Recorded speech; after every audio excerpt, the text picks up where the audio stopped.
Before we start the show, just a word from our sponsor, Undeniable Press. For all your screen printing needs, located in the Corktown district of Detroit, Michigan. If you ever need any t-shirts or any other little promo accessories, posters, or whatnot printed up for you, go to Undeniable Press. They're located, once again, in the Corktown district of Detroit, Michigan, and you can reach them at facebook.com/undeniablepressdetroit. And those same guys who do Undeniable Press also have a clothing line called 20 by 20 Apparel. It's very much wrestling themed, all sorts of nostalgic themes in regards to the history of wrestling.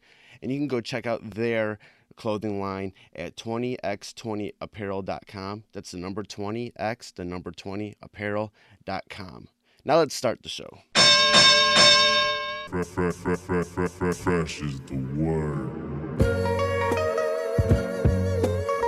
I'm Jim Duggan, got long wood for plenty hoes. I keep it fresher than fresh, but you already know. You suckers bummy, I'm money, I got a ton of flows. My weed loud like a motherfucking thunder roll. Your shit quiet like you ballin' on a budget though. We see your kicks and we laugh and yellin' what are those. You see me shining like a suit on puffy. You know my grindin' shit is too strong, buddy. That's why the dude call money. I be stuntin' like it's nothing at all, cause it's nothing to me. It's probably something to y'all.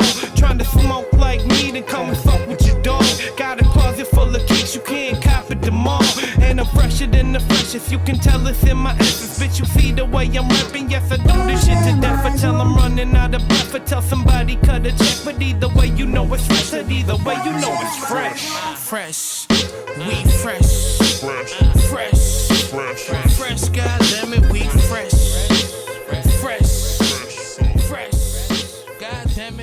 Welcome to the Fresh is the Word podcast, the podcast about music, pro wrestling, and MMA. I'm your host, K Fresh, and like always, we have a great show for you.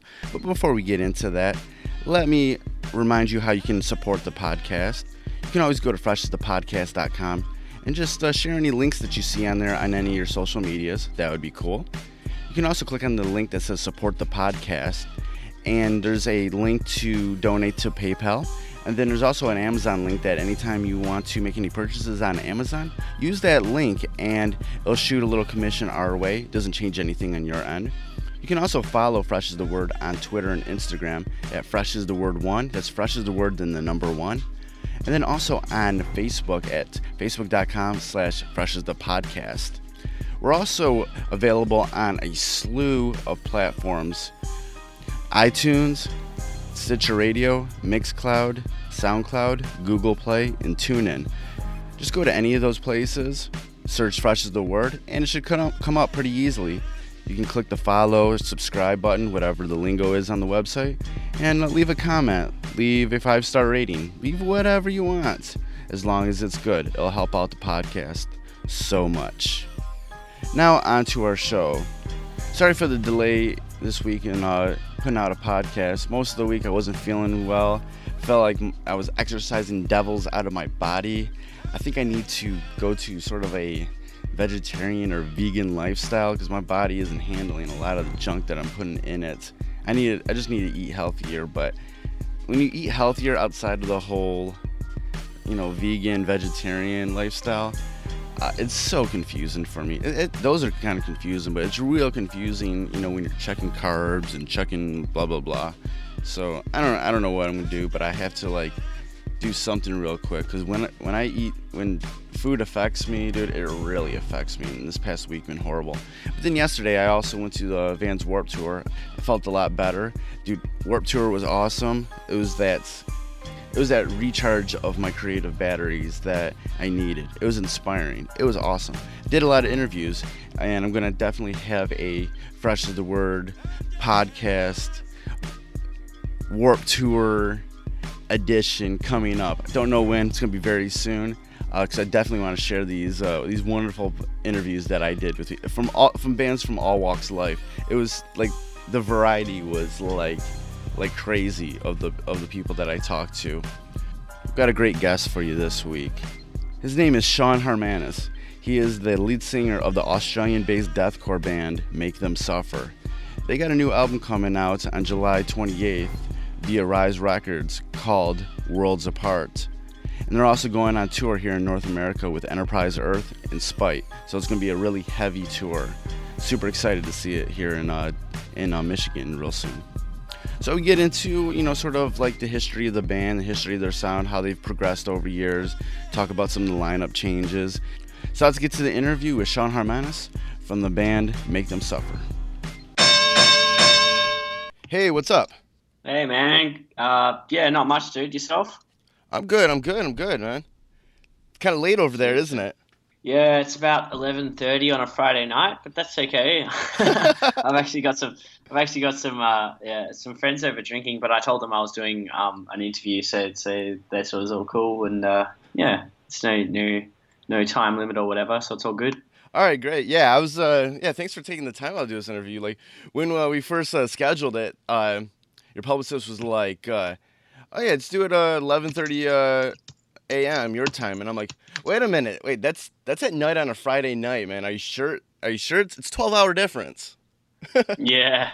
Oh man. Well, band comes first before everything, and it's nice enough. It's probably a good excuse for me to sort of stay in and be responsible and all the rest of it. So yeah. Right. Sometimes I almost feel like it's easier for me to do interviews with people on your side of the world when I'm getting around like the other things in my life, like my day job and stuff like that, because there is that 12-hour difference. So like I could do noon your time, and it'd be like midnight my time, and I'll actually be free around that time. Yeah, that's right. And we all play music, so we're all night owls, sort of thing. So it's all it's all great with us. Right.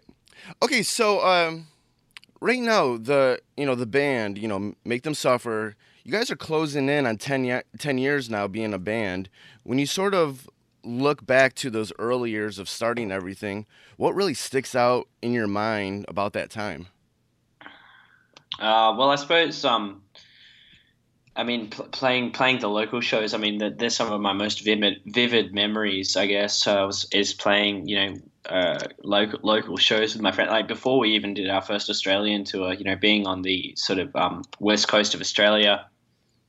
It was an insane experience, and there was such a great sense of community around the local scene here in Perth. It's all a bit different now, and I feel like we've been through a lot of different sort of times and eras of music, and we've been around long enough to sort of see, how the music scene has changed and all that sort of stuff. But playing local shows has always been a huge thing for us. I think getting signed and getting signed, doing our first tour.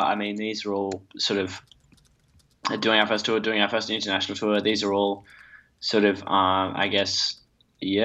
pillars of our career that, we'll always remember. I will never forget our first tour. That's just, it's one for the books.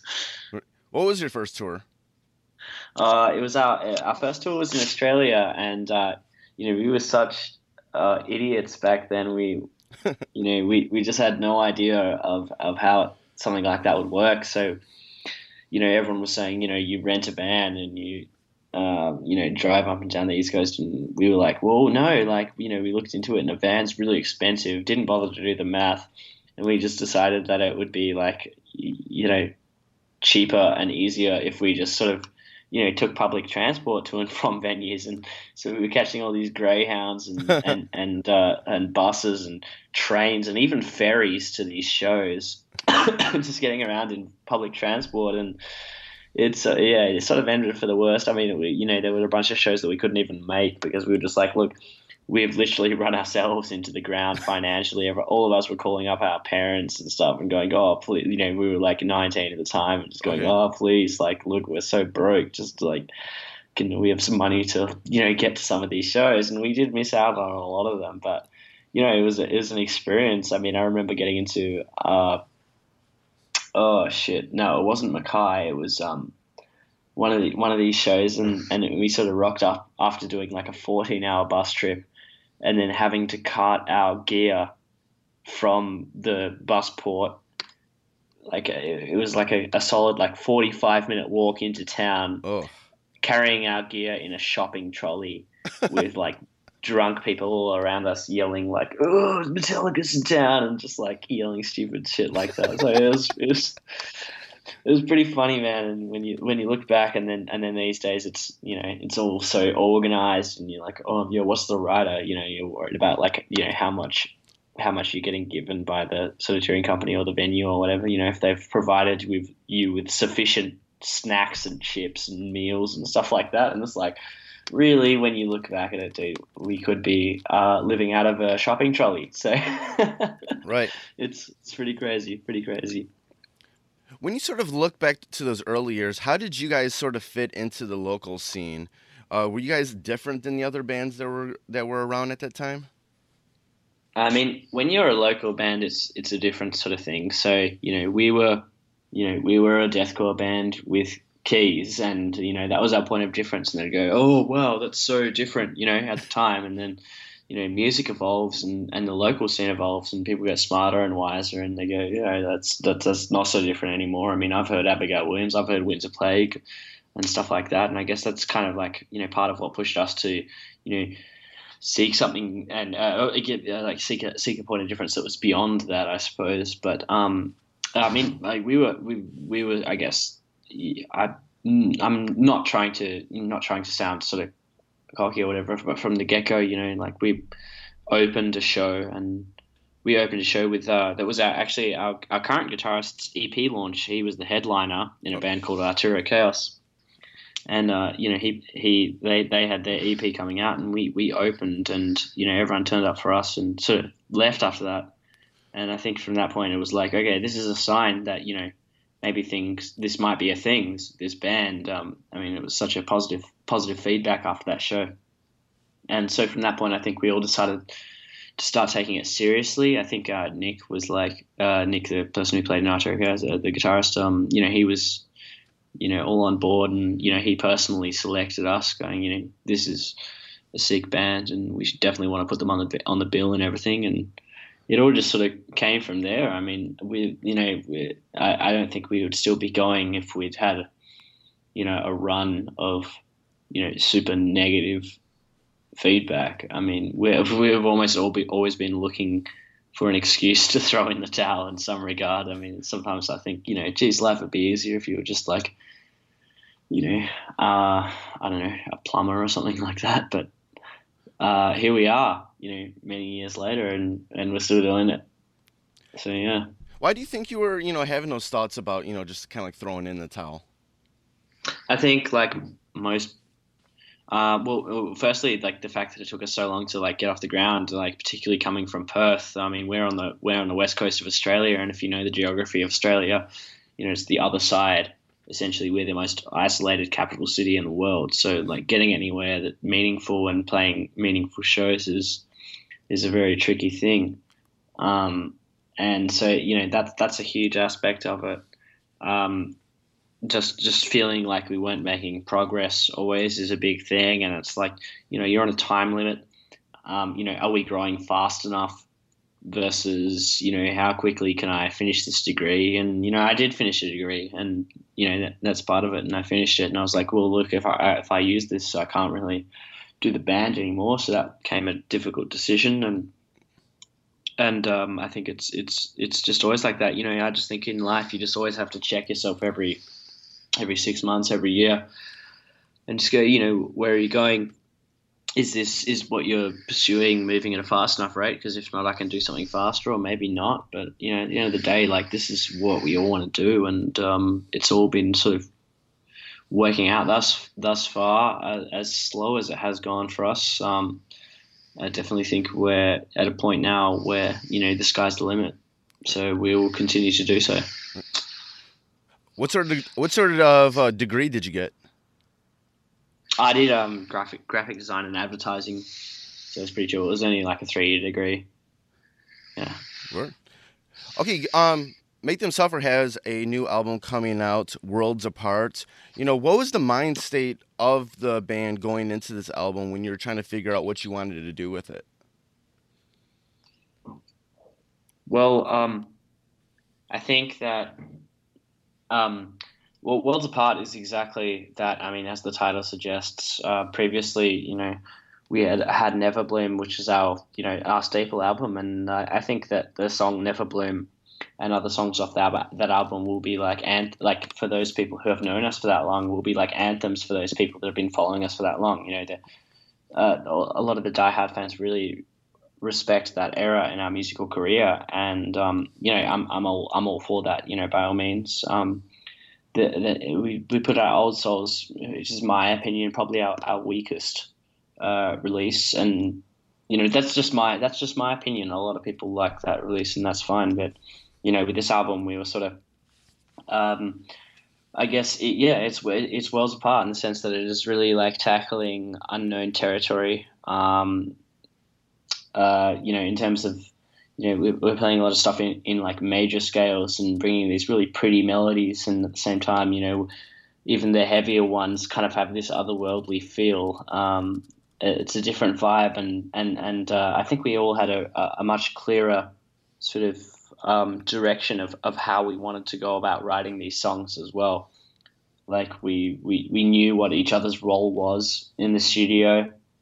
Like Nick will write these riffs and send me these riff banks. It's like a, you know, a program file in whatever recording program you're using, and it would have like, you know, 10, 15 riffs sort of thing, and he would send that to me, and I'd chop them up and send away the bad riffs and put them in an order that sort of makes sense in terms of a song structure and how the vocals were going to go over it. And, you know, we had that pretty down pat. I think Nick and I had a very strong synergy and understanding of what we wanted this album to be. And I think having put out Ether and that having such as a single, and having that having such a strong response, sort of gave us the confidence to just go, well, look, let's just write music for ourselves rather than thinking, you know, this might or might not fit into our discography. Right. Why did you think Old Souls was your weakest album? I think it's our weakest, not from a songwriting standpoint, but because we tried with so many different producers. So like, I think amongst the album, it has something like four different engineers that are doing different mixes. So when you listen to like one track and then you skip to the next, you'll see this like completely different like shift in production where like it almost sounds like a completely different band. But I mean, it doesn't sound like a different band. Like the songwriting is still, you know, works in its entirety. But I mean, just the difference in production hinders the album, in my opinion, being like a unified sort of piece of work. This all-encompassing, piece of artwork that, makes sense in itself with all these tracks sort of tying together. It really sort of hinders that.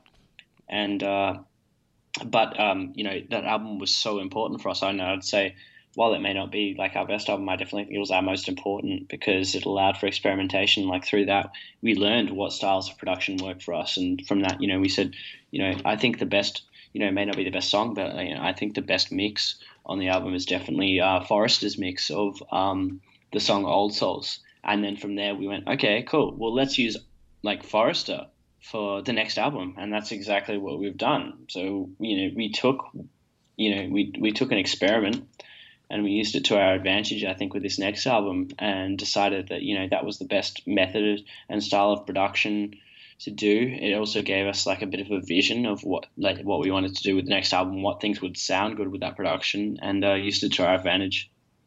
Right. Yeah, when I listened to the new album, you guys, came up as a deathcore album, but with the new album, it's there's a lot more of a melodic route that it's going, and it seems looser but still brutal. Why do you think it was important for you guys to add this variety to this new album? Well, it wasn't important in the sense of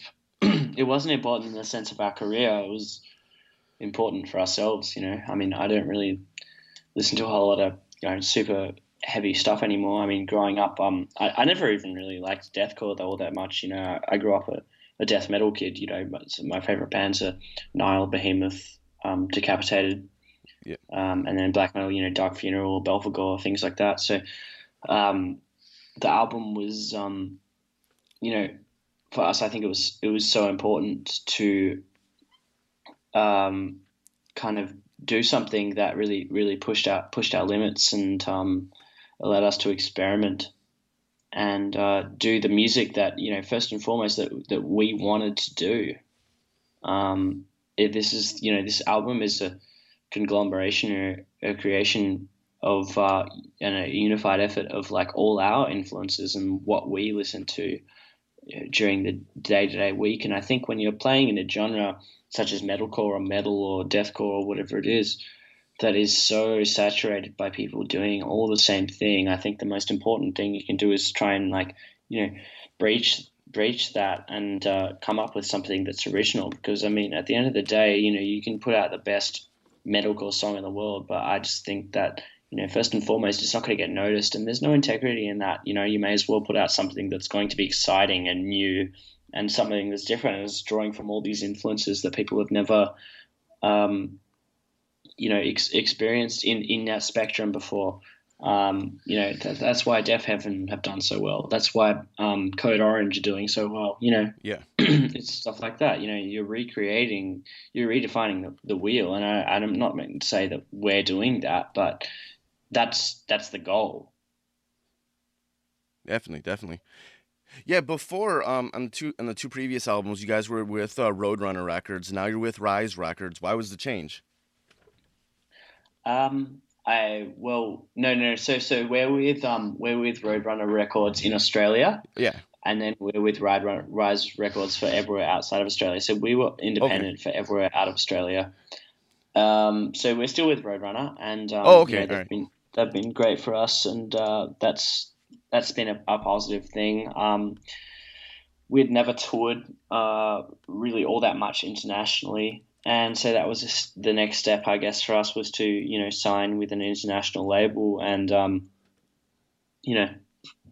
coming into Rise Records, I mean, obviously, I think a lot of people have all these sort of preconceptions about, you know, what Rise Records might represent or what that is. But, you know, for us, it was just purely a matter of, you know, what does the contract look like?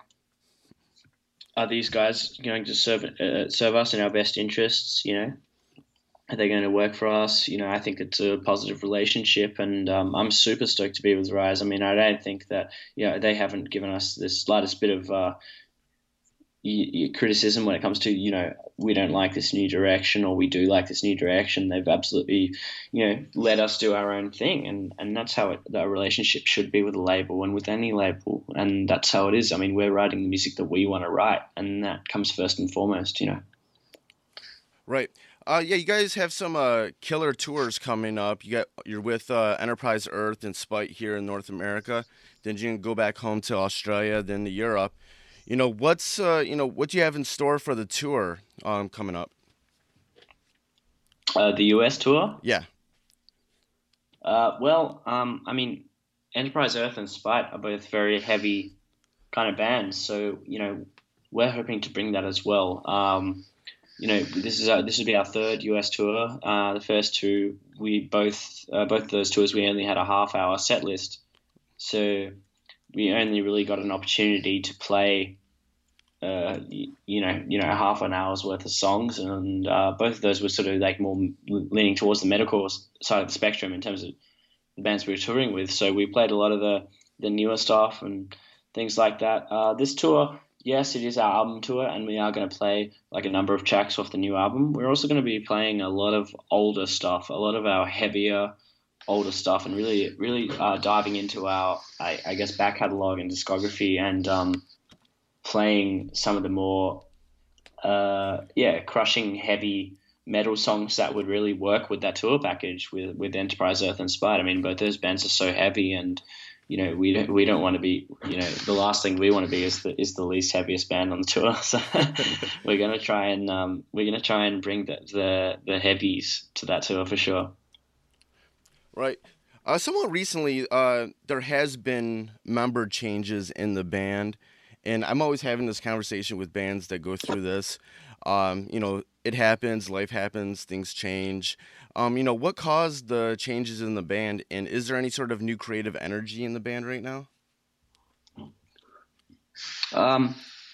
Creative energy, I would say no. I mean, how this whole thing came about was, we put out Old Souls in 2015, and it's been really since Old Souls that all these lineup changes have happened, and it's because we started touring full time, and that's like the bottom line. We went through it from a band that was touring 2-3 months of the year to a band that was touring 6 months of the year, and that's just how it went down. And that lifestyle is just straight up not for everyone. I mean, people do these tours and they think that's their dream, and then they do a couple of them, and then they realize, well, this really isn't for them. And for a lot of the people in the band, we're quite a reclusive band, it wasn't for everyone, and that's just how it sort of turned out. Louisa is now, she's doing her teaching. Chris has found another job. Monty's opened a bar, and so they're doing their own personal endeavors, and all the power to them. I mean, I have nothing but respect for those guys for being able to distinguish what it is they do and don't like, and then going for that. I think that's the most important thing of all. But for myself and Nick and Tim, this is what we want to do, and so we're in it for the long haul. We're going to pursue this, and I guess that's kind of was why those guys left. I mean, at the moment, I don't think it's impacted the writing process at all. Okay. Chris wrote a couple of the songs on Old Souls. He wrote quite a few of the songs in Never Bloom. Monty has written one song on Old Souls. Nick's written the majority of Nick has wrote the majority of the music on. Is it written or wrote? I don't know. Anyway, the majority of music on in our discography, and with this album, this new one, he really stepped up to the plate in terms of the guitar writing and all that sort of stuff, and I allowed him to do so. We started coming into the album with not so much a sense of is this a Make Them Suffer track, but more a sense of is this just a good riff, and just looking at each riff individually and analytically, and just being like it doesn't really matter whether it's Make Them Suffer or not. This is just, is it good or is it bad? And that's the most important thing, I think. So that's how we aim to sort of achieve like a kind of diverse sound. We aim to change our sound as much as we can, and always experiment and come up with new ideas. And I think that's how we've done that. This has been the smoothest recording process that we've really seen in the band's career, I'd say. Why do you think it was so smooth? I think it was just everyone knew what their role was. I mean, the new members, they appreciate that Nick and myself and Tim have been in the band for as long as we have, and we know kind of what we're doing by this point. It's their sort of responsibility to accept that, and as time goes on, they will have more of a say, and that's just how it goes. But I mean, we all knew our roles. Nick and myself. Nick writes 15 guitar riffs, and will send them to me in a recording program, and I'll some of these riffs might make sense, some of these riffs might not, some of them might go into each other, some of them might not, and I'll just sort of chop them together, put them in an order that makes sense, scrap the bad ones, and work out a way that is going to make sense for the vocals to go over the top of them. And then from there we can refine and develop and change things. But essentially, in essence, that's just kind of how it is. And, I let Nick have free reign over the guitar these days because I think it's so important. And, he's just come so much out of his shell in terms of a writing sense because of that. And it's allowed me to really experiment as well with what I'm putting down over the music. Right. With the new members in the band, is everybody comfortable with each other by this time? Absolutely. I mean, I've known both Booker and Jaya for a very, very long time. Like, we're all from Perth. It's not like we're getting people from different cities. Right. I've known Booker. I mean, Booker is firstly like Louisa, our previous keyboardist's old friend. Their birthdays are only a couple of days apart, and they've been mates for such a long time. I've known Jaya, and Nick has known Jaya since a very long time. I mean, Nick and Jaya used to play in a band together, like back in 2000 and 8, 9, something like that, and Make Them Suffer used to play gigs for this band before, Nick sort of joined us. And Right. Yeah, so I mean, they always had a solid sort of synergy on stage and kind of knew each other. I mean, they lived together, so they've always had like this really close connection, this really solid understanding of like where both those guys are at musically, for one another. And yeah, it's almost like the member changes have been almost too seamless. You know what I mean? It's almost like it was meant to be that way the entire time, and maybe we just hadn't done that yet. Right? Isn't it crazy like that? It's like such a small world that like a musician that you guys used to do shows with a long time ago is now in the band.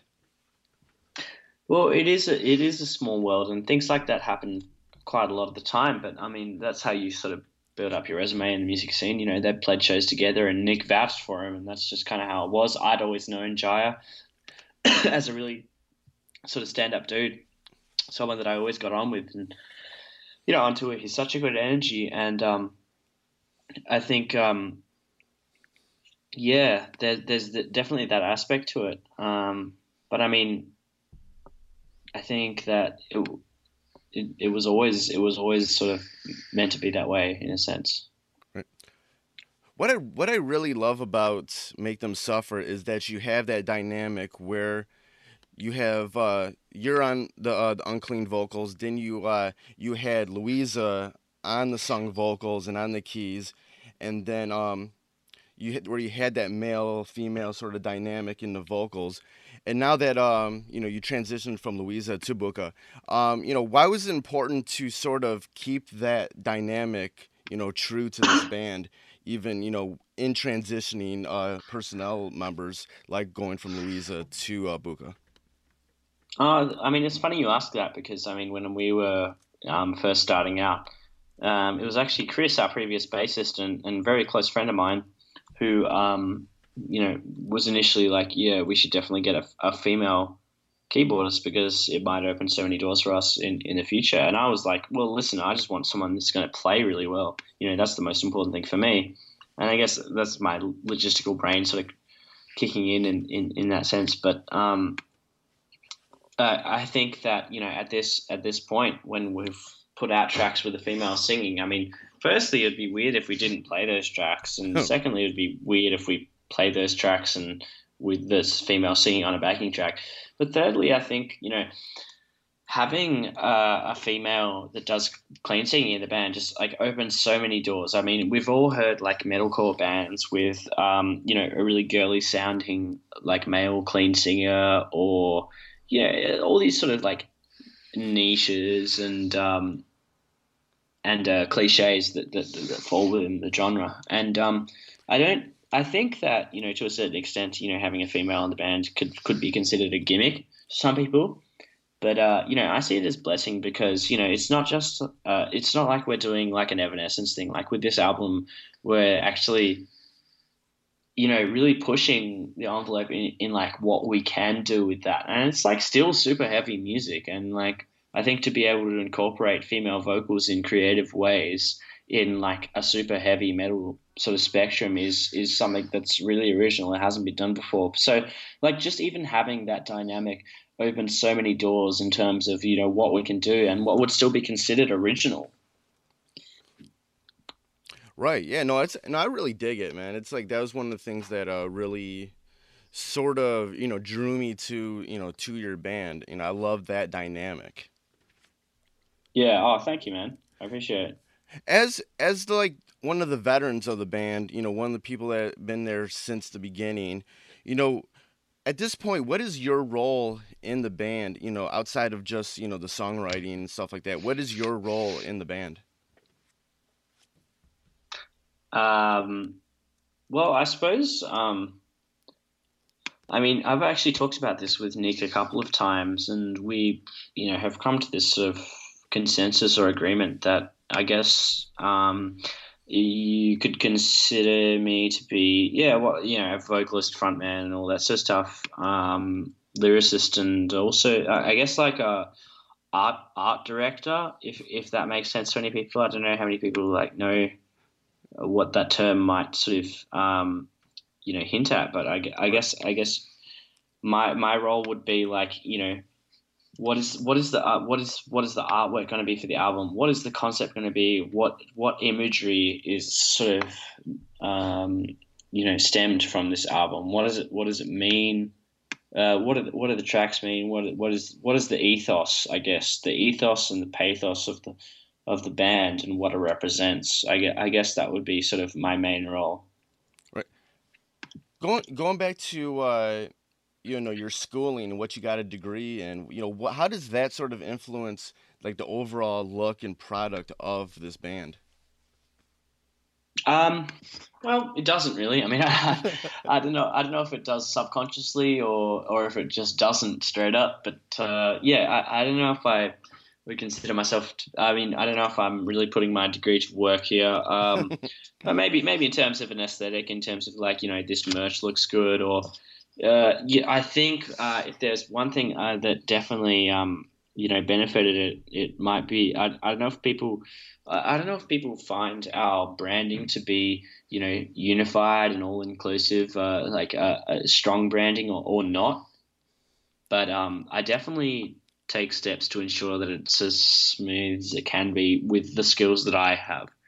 So I'll be like, this is like the angle we're taking. Like through my knowledge in advertising and marketing, I can be like, this is the skills that we're taking, and this is the art direction that we're taking, and this is kind of, I guess what the band represents and what it's all about. So I guess it does sort of play a role, and I guess it's fitting that I'm, as I explained before, sort of an art director of sorts, but like I don't think it's all that important. I mean, first and foremost is the music. I mean, you at the end of the day, you can't polish a turd, and if the songs aren't good, then that's that. Right. Definitely. Can't polish a turd. Well, Sean, it's been great talking with you.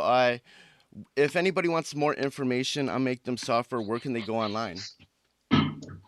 Well, you can go to makethemsuffer.com.au, and that has like all information about pre-orders, songs to write, music videos, whatever you need. Otherwise, you can go to our Facebook page, which is very reliable. We keep it updated regularly.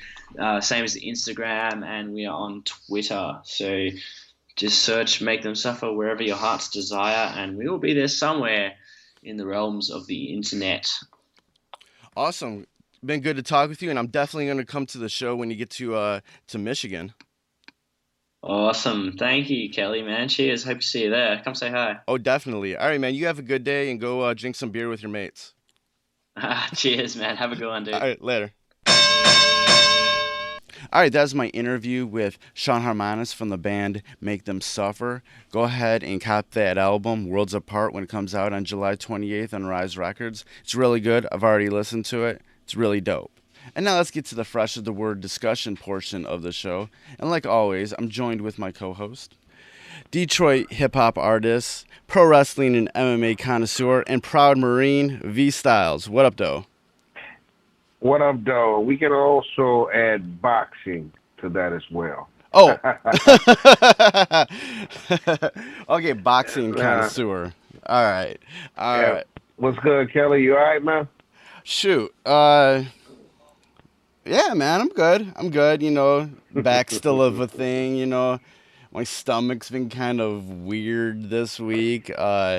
It's I don't know, man. It's just I don't know. I think I gotta go on we getting old, dog. That's what it is. Yeah, so you guys start doing things like juice cleanses and shit like that. I don't know.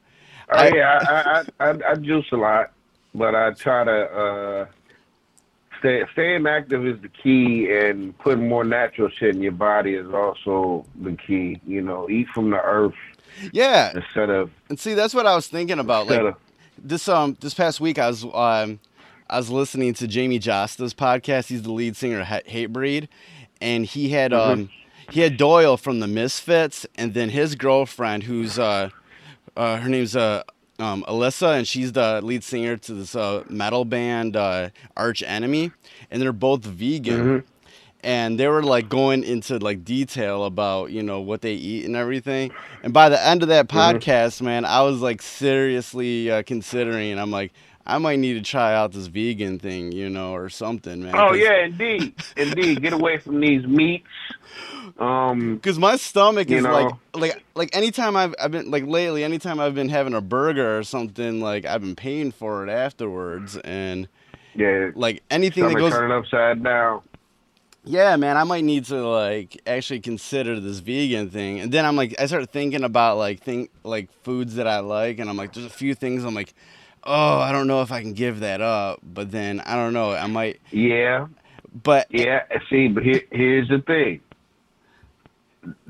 Some of the things that is gonna be hard for you to give up, you do alternative stuff. yeah. When I go into, I always try to cut weight around the time Mo's about to have a fight. So I kind of like, you know, who wants to show up in front of everybody just with your gut hanging out? I don't want to do that. So Right.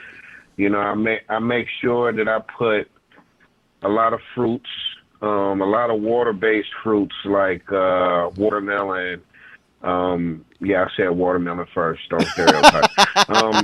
Of course you did. Mango, citrus fruits, along with salads and a lot of green vegetables. I find whenever, you know, I drink a lot of water and go that route, then I lose weight rapidly. Yeah. You know, because you basically got water coming out of your system all day, and the food is, you know, the fruit and the vegetables is going to satisfy you. Yeah. And it's just gonna go through your system, and it's natural. That's the most important part. Nothing's processed. Yeah. Nothing's, you know, I mean, think about it. That's how we ate at the beginning of the time, you know, eating off plants. I mean, Yes. eating off trees, fruits off plants and stuff like that. So, you know, it's only right that we give up all the bad stuff. And I'm definitely guilty, man. I'm just coming from Burger King, man. I had a Parmesan cheese chicken sandwich, man. Right now, and I'm sitting up here laying on my couch like, why did I fucking eat this shit, man? Right, man. So- And I'm like thinking, like, if I make this drastic change, like, you know, in the end, I'll probably feel better, and I'll probably like that decision. Like the thing that went off in my head the other day while I was listening to this podcast was similar to that sort of switch that popped in my head when I wanted to quit drinking. So I think this might be something that I might actually do, like, because I'm feeling like crap all the time, and like anytime that anything goes in my body right now, it feels upsetting, you know. So I'm trying to like figure out what I need to do next in regards to this, because my stomach is feeling like, and like right now I'm like that weird like fat skinny, like I got this little gut that it formed. Like I look skinny, but I'm like I got this little like, thing going on You fat underneath. skinny. I'm fat skinny right now, and like I'm sitting here, I'm like, oh, dude, I gotta, and I'm like just feeling like shit all the time. So, like that might be the route to go. So I'll figure it out. You know, I'm over. Like I've been like most of the day today, I've been like just with my stomach, just like I need to go lay down or something. I want to do it. I want to do it bad, and I'm probably gonna start down my journey next Monday. And I'm not gonna. I'm gonna try to stay away from, you know, my guilty pleasures, man, and put more than 80% of the stuff that I just talked about in my body. And slowly but surely get off meat, because we only eat chicken and fish. But like you just said, you know, sometimes, you know, Five Guys might give you that call. You go in there and you're like, why the fuck did I eat this shit? Like just any burger period Right. these days, pretty much. pretty much fucks me up too, man. So I think the big thing for me is going to be, how do you prepare the food? How do you prepare? Like, I hate that part. vegan. I hate that part. You Food know, preparation and cooking and all that. Look, today I just so happened, everybody's raving about this documentary on Netflix. That's, basically, telling you about, at least from what I get, telling you about the shit that you're putting in your body, and it basically it tries to get you to go vegan. Yeah. And shit like was it tofu? Tofu, is that what it is? Oh, tofu. It's like tofu. I fucked that up already. Yeah. Something a four letter word, and I just fucked it up. But tofu is soy based, and it's like compressed, and I guess they use this as a meat substitute. Yeah. How does that work? Like, I need to know, and I've seen a lot of vegetarian meals, and they look great, and they look like they taste great, but yeah, how the fuck do I make them? Right, there's stuff that you're like, thing. how did they do that, man? How do they make this stuff like kind of taste like what they're trying to substitute or whatever? Exactly. That's what the problem that I'm having. That's the problem that I'm having. And also, if like right now, they say the best vegans are the ones that prepare their own meals and stuff. Yeah. But right now, for me and for you, until we're comfortable with doing that, we will have to actually spend money every day going to vegan places. Yeah, man. Which becomes expensive. Right. Yeah, and it's even more expensive to be vegan, and go out. Exactly. than going to the fast food joints and whatever. But man, I hate preparing food. I don't mind going out and buying food and shopping for it, but the actual preparing of it and everything is I hate doing that. Well, I love preparing food. I love cooking. Cooking is something that, especially if you try to make something that you think might taste dope. Yeah. And then, it never comes out correctly the first time. Nah. Generally, by the fourth, fifth, sixth time, you're pretty much on point.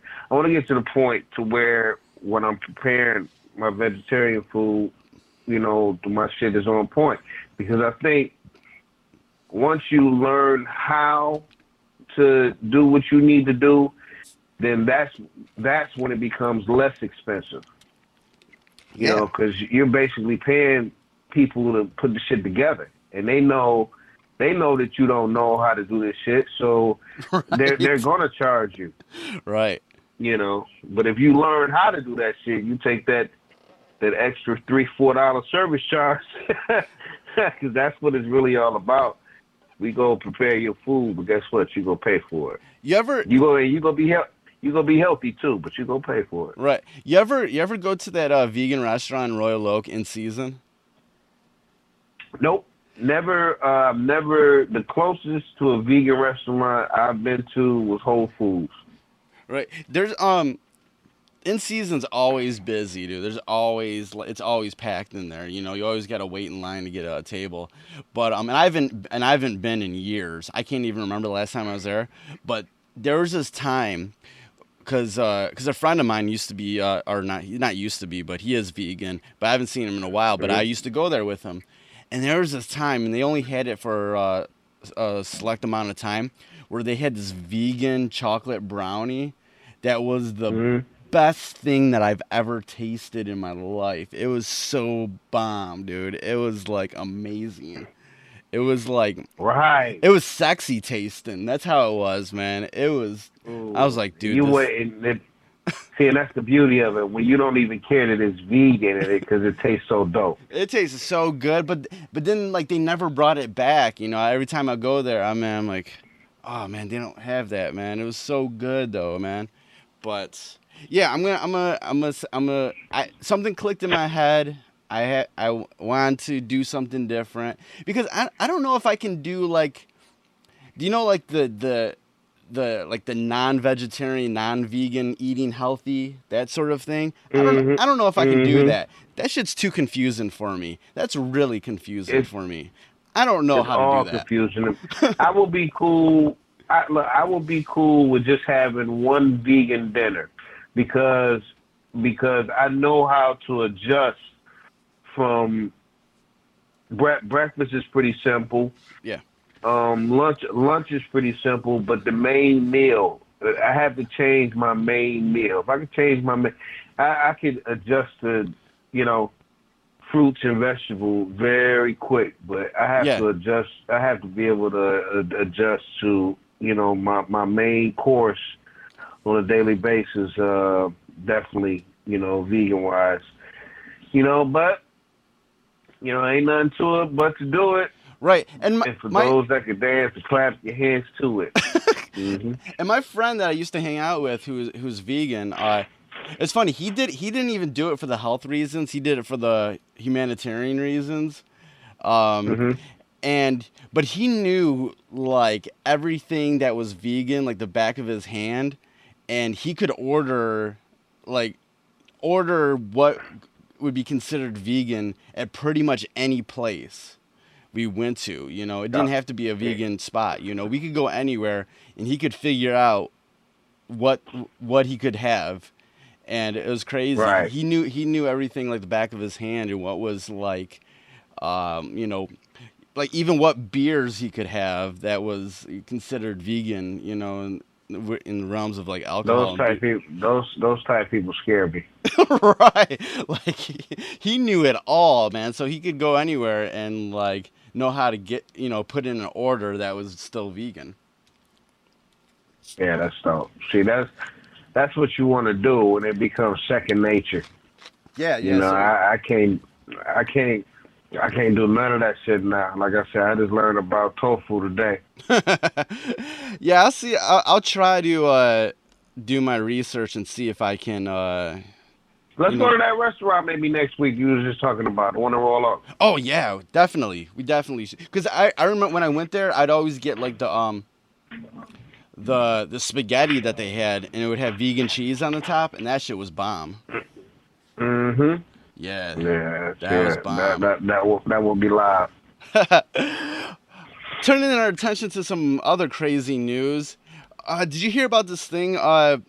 Shane McMahon was like involved in a helicopter crash in the Atlantic Ocean today. Yeah, I've seen it. I've seen, it kind of caught me off guard, but I was like, wow, he was okay though. Right, man. Okay. There's no injuries. It was like, crazy, man. Sometimes things happen for a reason, and you can't question why it happened. You just gotta be thankful that you're alive and, keep it moving. And, maybe he can use that and motivate people in different ways, man. But it's a reason he's still here, because how many people went up in a helicopter and basically, you might as well say for all intents and purposes they crashed into wherever they were at, and he's good. So good for him. Yeah, it's crazy. Like, like, was it like not enough to like jump off of every prop in the WWE? He's like, I'm gonna survive a helicopter crash. That's some pimp shit. Right. Wait, straight up some pimp shit. I'm gonna play this, like, I have this like hooked up right now. There's this little 30-second news clip of him on the news, like the ABC News, that Sports Illustrated posted. I'm gonna play it right now. Okay. Well, it's very unsettling, when all of a sudden you have, something happen, you hear a bang, and then you start saying we're going to do an emergency landing in the water. So, yes, it was very unnerving. But again, Mario was super calm, which made me super calm, and we landed perfectly. Are you Vince McMahon's son? I am. Oh, okay. They just asked me to ask that. She said, "Are you Vince McMahon's son?" Yeah. Hell nah. Like he was What just did like, she say after that?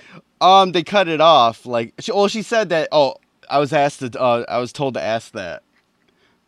Oh, okay. Like, because he was like basically just some regular dude. Like to the way everything was set up. Like afterwards, he was just like some regular dude that was in a helicopter accident. So they were like, "Are you Vince McMahon's son?" He's like, "Oh yeah." And I'm like, but dude, that's No one's saying he probably was trying to be low key with it. yeah, he was trying to be low key with it probably because like you said, man, like the guy that was flying the helicopter, Mario, he was calm, made him calm. They're calm, and they got through it. So I'm glad glad no one got injured. That's right. We can see Shane O'Mac in another match someday. Yeah. Shane O'Mac. Shane O'Mac. And they'll dude, they're going to have to reference this on SmackDown at one time or another. Oh, you know they are? You know they are. Motherfucking airplane can't, motherfucking helicopter can't kill me. Come get some. Come get some. All right, since we last talked, we finished the Mayweather and McGregor World Tour. They like totally, went there on all regards. Oh my god. Oh my god. Like, oh my god. Like they were like crossing them lines, man. Mayweather called him a faggot and habitually crossing the lines. McGregor was talking about all his dance boy. Dance for me, boy. Dance. You can repeat it, Kelly. You good, baby. You good. Dance for me, boy. And dance for me. And then come on, son. And then in another interview, or whatever, they were talking about like the Rocky movies, and he was talking about the dancing monkeys or something. Dancing like monkeys. Like, dude, man, they're habitually crossing these lines now, man. So, I think Conor is one of these people that he's one of these privileged people, and I'm not saying his background because everybody knows the story of him being on welfare, but now that he's made it status-wise, I think we're seeing the real person. It's all fun. It can be all fun and still be disrespectful without crossing the line. And I definitely think he initiated a lot of this shit, talking real slick. And, the best quote from him to me, the whole promo tour was, "You're bringing your little school back up here? What do you bring your school back for? You can't even read." Yo, that shit was hard. That was hard, man. That was hard, man. And for Floyd to keep his composure like that, I was like, okay, he ain't gonna hit this motherfucker, but it is what it is. I'm then you have Floyd, trying to hit him back, calling him a faggot, and I just think our society is a little crazy. Here it is. Nobody really, don't get me wrong, people like me and you and others, a small percentage of us, we were kind of like offended with the whole dance for me, boy. And then the first time he said that, I was like, ooh, oh, don't go there. Yeah, I was like, that was the first day. Yeah, that was the first day, and he said that. I was like, ooh, don't, ooh. I was like, man, no. I said, did anybody hear that shit? Right. I know I can't be the only one that heard that shit. Right. I was like, wait a minute. So I'm like, wait a minute. Did y'all hear what he just said? And then the next day, you see the whole Jimmy Kimmel clip with, talking about Apollo and them in the gym, calling them fucking monkeys. So, like, you can't convince me that he doesn't know. Like, everybody knows when you say monkey, it ain't what you say, it's how you say it. Yeah. But when when you say some shit like when you say dancing, who are you talking about? I mean, it's obvious who you was talking about, man. So to come out and try to do damage control, talking about, oh, I'm not gay. I mean, I'm not racist. And then your dad come out and say, oh, that's preposterous. He's not. Or what about the way he? What about the way he said it during the next press conference when he's like I'm black from the waist down. From the way that whole ass shit too. Like every time he interject race into a point he was trying to make or a statement, right? He completely dropped the ball. Which, if you ask me, had he not done that, had he not even brought race up or been condescending, about it, you could easily say it'd have been 4-0 him. I think him having them stellar-ass race jokes gave Floyd, a little momentum. Because now people are like, wait a minute, hold on. If you look at the Madison Square Garden footage or the Barclays Center footage, he fell dead on them comments. Like the fans was like, "Boo, you hoe ass motherfucker, boo." Yeah, that's what I heard. So Floyd, I think Conor gave Floyd, he gave him a different edge. Then when he said some hoe ass shit about, yeah, your daughter, come sing for me, come sing. Like, what type of hoe ass shit? You gonna say that shit to his daughter? Right. When historically, if you look back, that's the type of shit slave owners used to say to the slaves' kids. Come dance for me, come sing for me. You know, like it was little cute, like it was real cute. So yeah, I had a problem with that shit, man. But a percentage, but nobody got into a fucking uproar until Floyd called him a faggot. Now Floyd is the worst person on this planet. He is, oh my God, man. It's just like, wow, are you kidding me? So, he says the word, fag, and it's like everybody's losing it over that. So I'm like, okay, well, I have no problem with with gay people or the homosexual community. They do their thing. More power to them. But I just honestly believe that in today's day and age, homosexuals are pretty much the new black people. Yeah. And I hate to even be like that, but I've seen cases where, they like to compare their plight to, African Americans, and you can't compare it. You can't compare it at all, and you can't. You're not supposed to be negative, either way. But it's like, wow, you guys got more angry. The general public got more angry about Floyd's faggot comments. Definitely a despicable word. Definitely degrading. But they got more angry about that than Conor saying everything he said that could have been considered racist, or has been considered racist. So yeah, and everybody's like eating all this stuff up, and like that thing that's been kind of going around, and you posted about how like here in the U.S. like Conor McGregor is getting more of the fan reaction for someone who's a foreigner, whereas Mayweather is the person from this country, and he's the one getting the boos and being hated on. Mayweather has done things in his career in his life to certainly piss off certain people and certain races of people and stuff like that. But still, right now, like the foreigner is the guy who's like getting all the love in the States, So- and Yeah. he's the white guy though, man. He's the white guy. The foreigner's the white guy.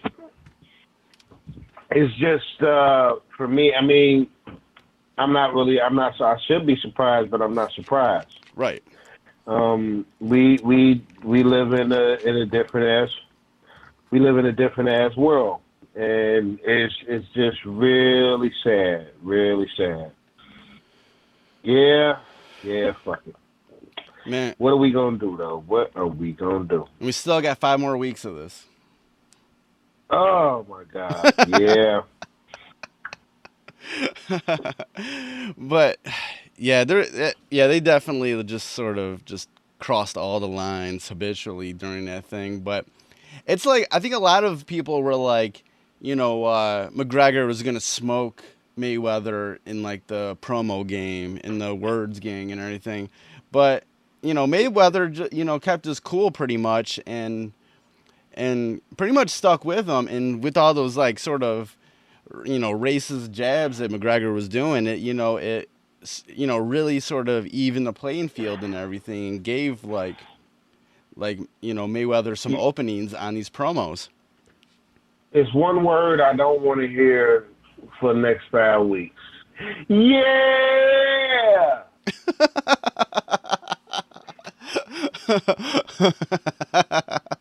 Like, dog, straight up, man. Yeah. Points to the easy work. Hard work.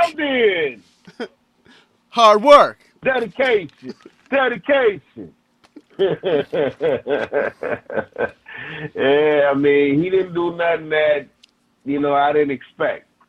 The funny thing Floyd is, though, is Floyd. the funny thing, and maybe I'm missing something. There's something that I just like noticed. Like, I can see that there's animosity between McGregor and Mayweather for whatever reason, but I don't see like real hate between those guys. I feel like there's like, no, this is business. This is business. They shared a private jet together going over to London. They know what's at stake. I wouldn't be surprised if they was on a plane together. Say, hey man, this is what we gonna do with this, man. Right, that's exactly. Like, yeah. Like, exactly. I know they had to be like them two alone somewhere, setting all this up. This is what we're gonna do. These are the lines we're gonna cross. This is the shit we're gonna do. They're gonna eat it up, and we're gonna make a ton of money. Do you mind if I say dance for me, boy? I couldn't agree. There's no way I could agree with that shit. And let alone let this motherfucker get on a plane with me after you said some whole ass shit like this. Like, right. Like, get on a plane. Fuck out of here. And the funny thing is, the funny thing is, the whole time all these press conferences are happening, man, you see just everybody else on stage, especially Dana White and Leonard Ellerbe, just smiling, laughing. They have like dollar signs in their eyes, man. It's like, oh man, man, it's like so obnoxious just seeing their faces the whole time, because you just see the dollar sign, like they're breathing dollar signs. They're shitting out dollar signs right now, like just watching this. I don't think it's gonna break the Pac-Man Floyd record. I think it'll get close to it. But I think a lot of people are more so turned off by this than, you got your crazies that want to see it, of course. And I think it could possibly do 3.5, 4 million, but it won't get close to 5 like the Pac-Man fight, because that just was so highly anticipated. For the most part, people that understand the sweet science know that Floyd is going to beat the brakes off this dude. And then all the stupid people, and yeah, I said stupid. Yeah, stupid. All the stupid people are giving Conor a chance. He does have a chance. He got a chance to get knocked the fuck out. That's when he got a chance. I'm just saying, maybe Floyd will look at him and be like, "Who the fuck are you?" I did like that Mayweather would bring up Nate Diaz. Yeah. I also like Look, I also like him talking to Dana. Yeah, Dude, that was the best. You the only one got.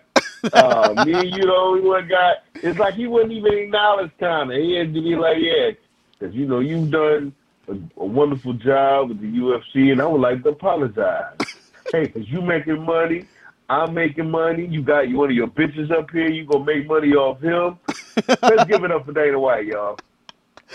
That was one of the best things that Mayweather did. That was great. That was great. I laughed every time he did that. I was like, man. It's like he just kind of right in front of him. Be like, yeah, but Dana White getting that money though. That was funny. Yeah. That was funny. Yeah. All right, turning to another crazy thing going on in the world of pro wrestling, the WWE. The reveal that we've been all waiting for about what was going on with Kurt Angle. Dude, Jason Jordan ended up being his son. And the dumbest shit I've ever seen. Dog, know what the funny thing is? The funny thing is that wrestling Twitter has been joking about that since Jason Jordan and American Alpha first started in NXT. They've been joking about that for the longest time. Talking about like Kurt coming back to manage. They always said some Kurt shit. It would be nice if American Alpha, Olympic gold medalist. He'll be a perfect mentor for them. But there used to be this meme though that it was I think it was Kurt Angle, and it might have been on Alicia Fox. It was like Kurt Angle plus Alicia Fox equals Jason Jordan. Wow. That was like a year or so ago, man. And for this to actually be a storyline is actually hilarious because this was something that we're like, whoa, did WWE like read? Do they read like Twitter or something, man? Because this is crazy. I know the other crazy thing about it is, on many occasions, Kurt Angle's wife joked on Instagram about American Alpha being their sons. So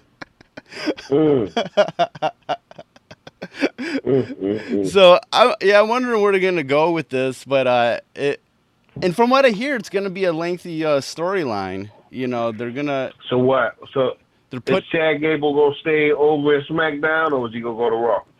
He's probably gonna stay in SmackDown. And there's word that he might actually get a decent push now as a singles competitor, and like he's actually such a good ring worker, and he was good as a tag team partner with Jason Jordan.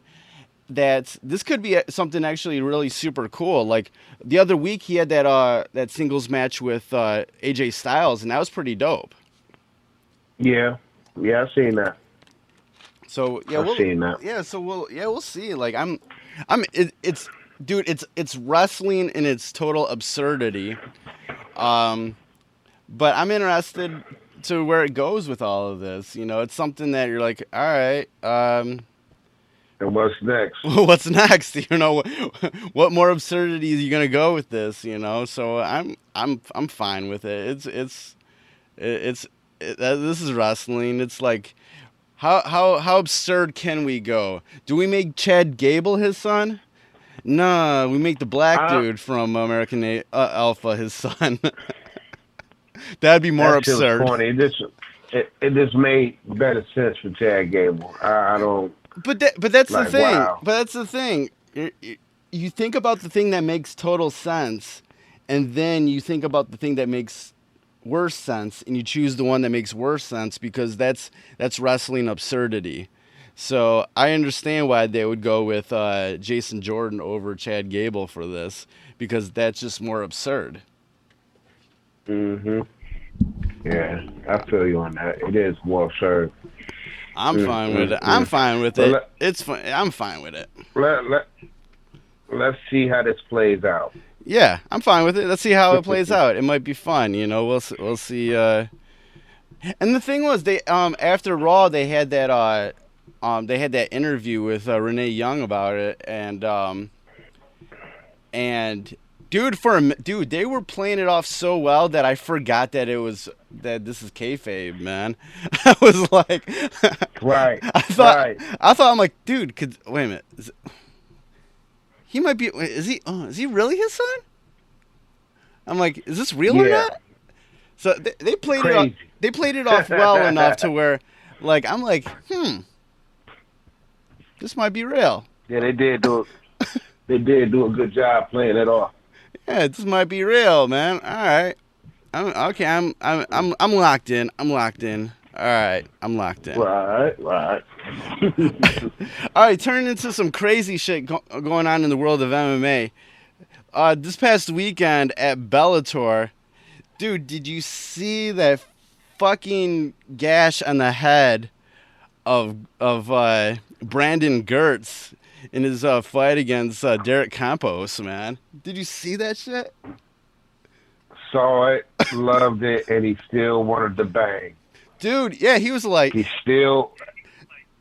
shit, fuck that, let's rock. And the thing was, the blood was dripping perfectly in the middle of his face, so it wasn't getting in his eyes. So he was able to still fight. But the crazy thing, too, is like all that blood was it was going out on him. It was spewing out on Derek Campos. It was just crazy. And it was a dope fight, and it sucked that he had to be stopped after the second round because it was such a good fight. But dude, that knee to the forehead, man, that wasn't just like a cut, dude. That looked like a portal to hell is about to open up in his head or something, man. That shit was crazy. That shit was crazy, man. I was like, all right, he's a tough motherfucker. Totally agree. Tough motherfucker. Yeah. I've seen him live a couple times. He bangs, man. You know, it's one of them cases that even though he lost, he still game. Yeah, man. They it's you can do nothing but respect anybody that does some shit like that and is still like, all right, let's go, man. Let's go. I'm also during the Bellator broadcast this past weekend, they announced the next fight for your boy, our boy now, our boy King Mo. Yeah, indeed. Our boy King Mo. Bellator 185, like October 20th in Connecticut versus Liam McGeary. Woo! Yeah. Also on the card is Gegard Mousasi's Bellator debut versus Alexander Slemenko. Dude. Yeah, I like Slemenko is nice too, but yeah, I always say this. My boy beat Gegard Mousasi with 6-7 professional fights, man. Well, Mousasi was arguably top 3 in the world at light heavyweight. So I would, I was talking to Mo a couple of weeks ago, and I was like, man, wouldn't it be funny if Mousasi signed with Bellator? Because, I know that dub that you got over him still bothers him. So, one day you might see him again. And, Mo, you know how Mo is. I don't care. We can get it on. We fight, da-da-da-da-da. Right. So, because they're both two different fighters now. So I would be intrigued to see that. But bottom line is Mo is just too strong. He's too strong for Gegard. And I like Gegard. His striking has transcended, over the years. So, good for him. I'm glad that he's in Bellator and, he'll go off that middleweight strap. And, they about to, I'm hearing Chael Sonnen calling out Rory McDonald. Yeah. I'm just hearing a lot of different shit that's going on with Bellator, man. But, yeah, we're going to be going up to the Mohegan Sun in Connecticut. We both hate Connecticut, no diss to Connecticut, but we don't, everything is just different in Connecticut. And they never show my boy no love, so we be like, fuck them. But we going to Mohegan Sun to face Liam McGeary. Liam McGeary is a cool dude, but unfortunately, cool dudes got to get beat up too. So, I think Mo is back to being the person or the fighter, that I met, years ago. I've been with Mo for about 21 fights now. Okay. So I've watched, I've seen the ups, I've seen the downs. You just see the growth, the overall growth. And Liam McGeary, for the most part, he's still blue. Even him winning the world title in Bellator and beating somebody like Tito Ortiz, he's still blue because Lynn Vassell dominated him. And we all know what Mo did to Lynn Vassell. And I like Lynn Vassell. He's another cool dude, but he's probably going to be getting that title shot against Ryan Bader next. And, we'll take on the winner of that, but we're going to get that title shot. And hopefully the stars align down the line so we can holler at Gegard again.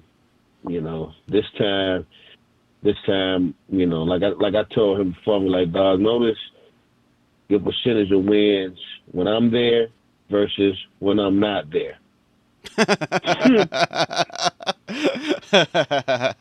Hell yeah. That shit is real. So yeah, man, life is good, man. Bellator is on the roll right now, and I think a certain alphabet company needs to start looking over their shoulder, man, because you can't keep, fooling the fans. After a while, the fans be like, you know what? Let me give this a try.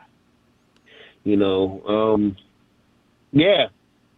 loving what I'm seeing in Bellator, man. Shit is real dope. I see they trying to set up Cain Velasquez and Stipe Miocic coming up sometime in October. Hey, good job at pronouncing that. Ooh, well, I'm just saying, I've seen it out there.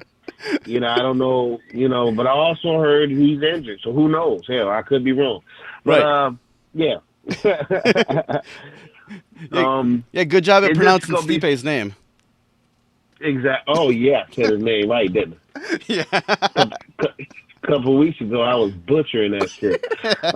No diss to you, Stipe. No diss.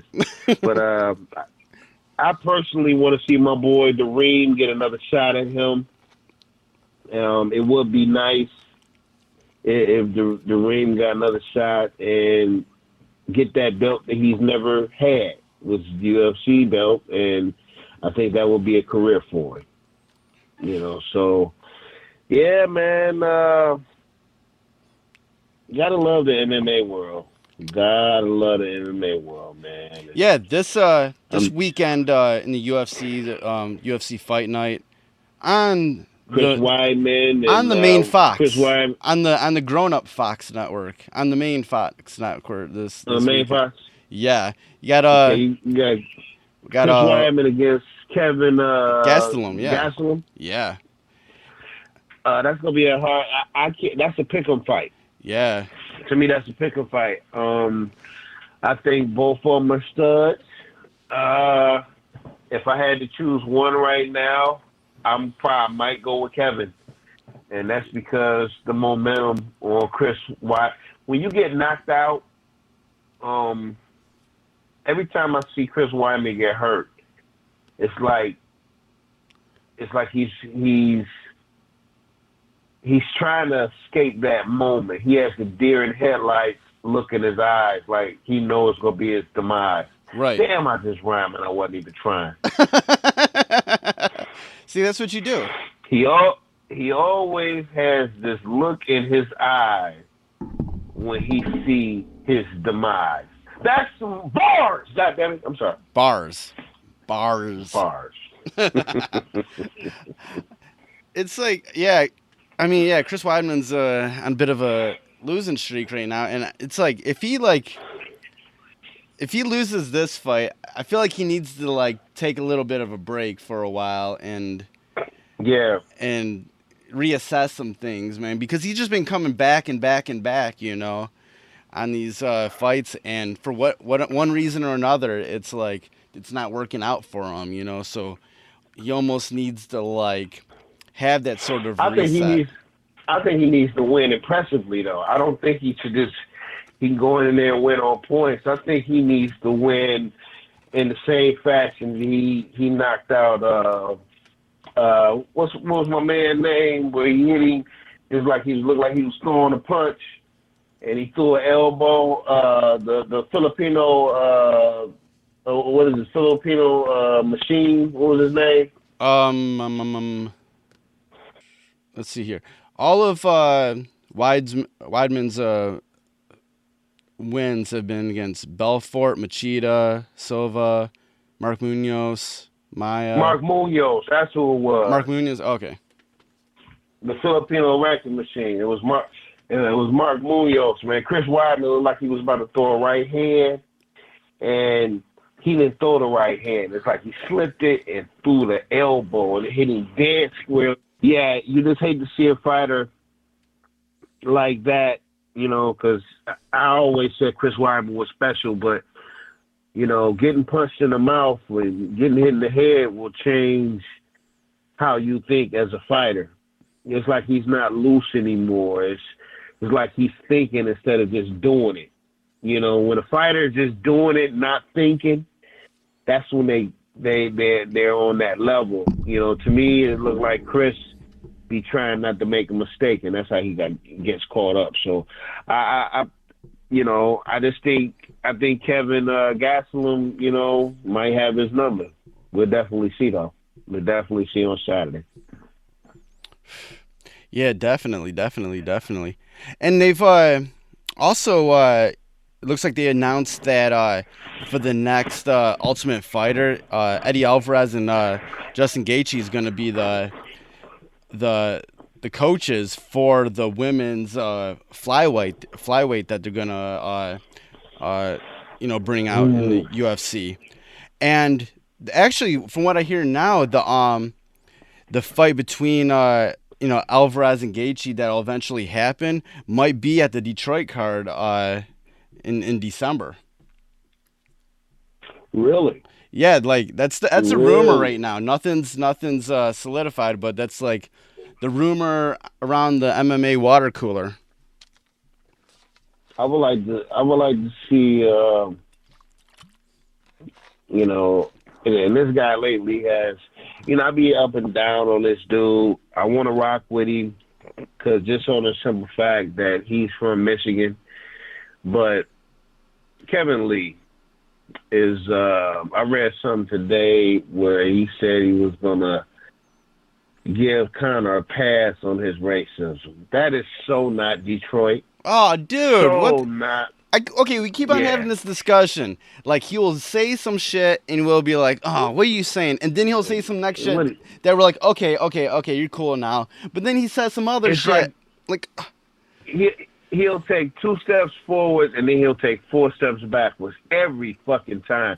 Every time I'm ready to be like, okay, well, yeah, because he from the D. And then, it's like certain things. I look at him, I be looking at how he dress. Man, that is not Detroit. Wearing all them tight ass clothes.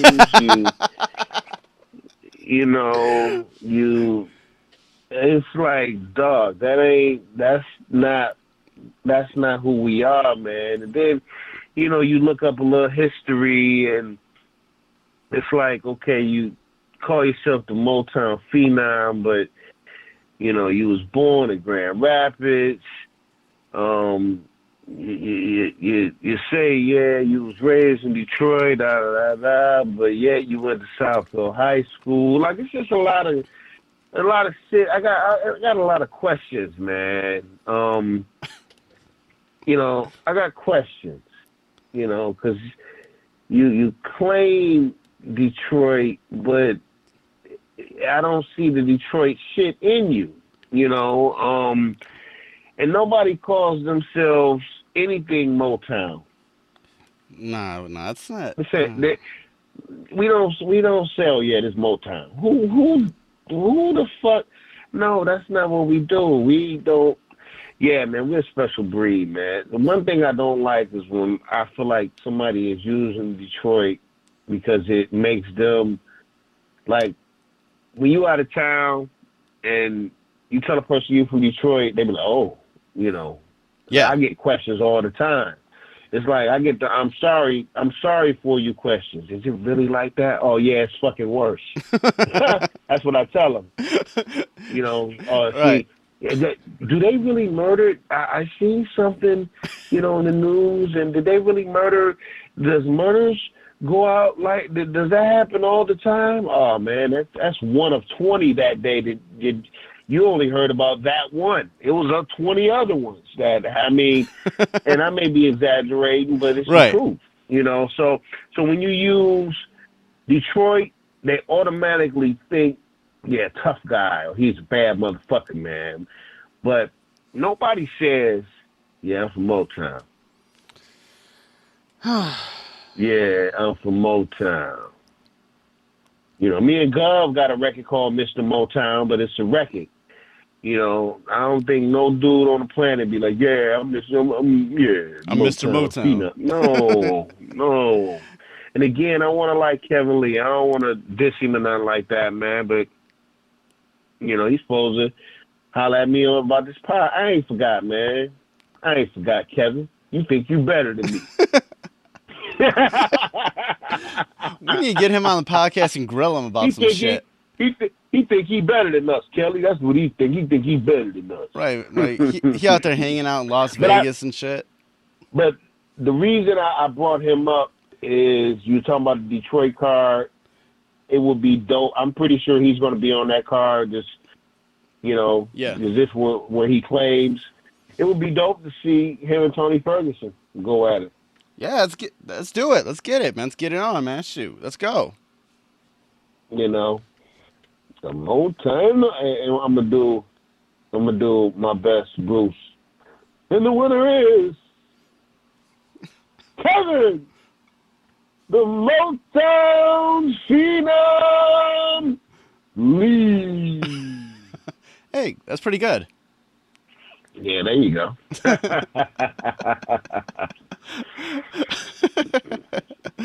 Oh shoot. So we'll see what happens with that Detroit card. That should be fun. Yeah. Last time UFC was here, me, Royce, and Vicious. Royce got us all floor seats. And we had a blast, man. I don't remember that night. I just know it was a lot of liquor involved that night. That's back when Royce. That's back when he was drinking. Yeah. And I just remember like, wow, what the fuck happened? I do remember Rampage was on that card against Lyoto Machida. There's a couple people that was on that card, man. But yeah, that's when I was mad at Rampage, man. You know, Detroit don't like you like that, man. I'm just saying. And for all intents and purposes, you know, we all think Lyoto Machida got cheated out of that fight because he was picking him apart that third round, man. And it had the rules changed, and they had 5-round fights for the main event. He could have knocked Rampage out because he was picking him apart. But the first 2 rounds didn't help him none. So, yeah, UFC, Little Caesars Arena. Yeah, looking forward to that. I'm looking at that card now. That was at the Palace. That was November 20th, 2010. The co-main event was BJ Penn defeating Matt Hughes.